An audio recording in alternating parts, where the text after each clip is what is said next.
Carrie Nation promoted prohibition across the United States during the women's temperance movement of the late 19th and early 20th century. Kansas banned the sale of alcohol in 1881, but many establishments continued to sell alcohol illegally. She bestowed fear in the bars that she entered, and the patrons that were at the bar drinking. 6-foot woman walks in with an axe, throwing rocks, destroying things. You probably don't get in her way. This is the Eaton Place Apartments. Originally it was the Eaton Hotel.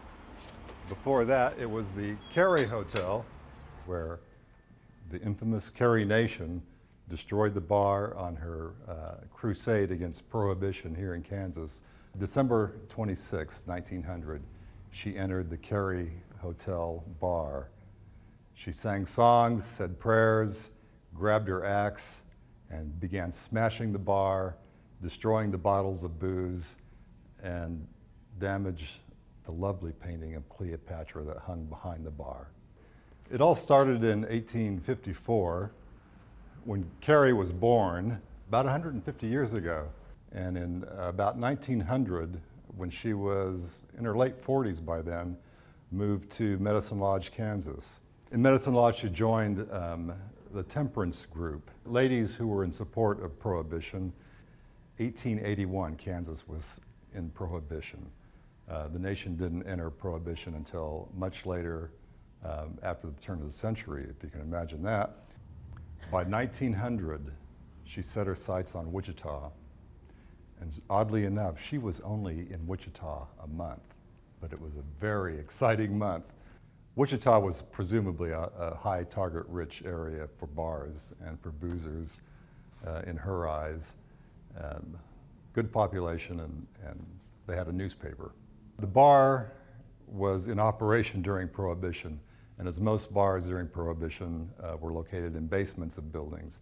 They usually had an exterior stair as an entrance, or in this case, in this building, during the renovation, several tunnels and secret passageways were discovered where men could go down, go through a secret passageway and enter a bar down in the basement. There is a picture here that has survived history of the bar that was destroyed by Carrie. She was immediately arrested, taken down to the city jail. There are several pictures of her kneeling with her Bible on in front of a chair inside the jail. When she was arrested in Wichita, the accounts in the Eagle portrayed her as 6 feet tall, 200 pounds. She was a huge person by any standards of the day at the turn of the century. Most men weren't that big at that time. But she was released almost 30 days later by habeas corpus from the Supreme Court. The next day, she walked from the jail across to Douglas and tried to destroy 2 more bars. And the bartenders, I think, had a heads up. They were looking for her. They came after her in the street with a shotgun pointed at her. And she subsequently decided, well, I don't think I'm going to do this today. And she left Kansas. She entered the touring lecture circuit. She went into vaudeville and lectured there, and she sold souvenirs of the axe that she became famous for holding in the photograph that appears on the wall there.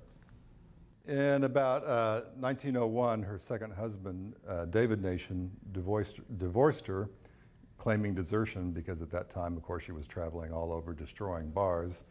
And then in 1904, she did return to Wichita. She lived here for a while. She was off her bar destruction campaign. And between 1900 and 1910, she was arrested 30 times, paid jail fines from her lecture fees and the sales of her souvenir hatchets.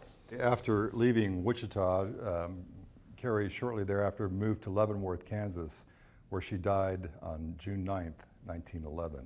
Prohibition didn't end in the United States till '33. Prohibition continued in Kansas till '48, And even after that, it was highly restricted. Kansas being a red state, the liquor laws here really didn't catch up with the rest of the nation until, get this, the late 1980s.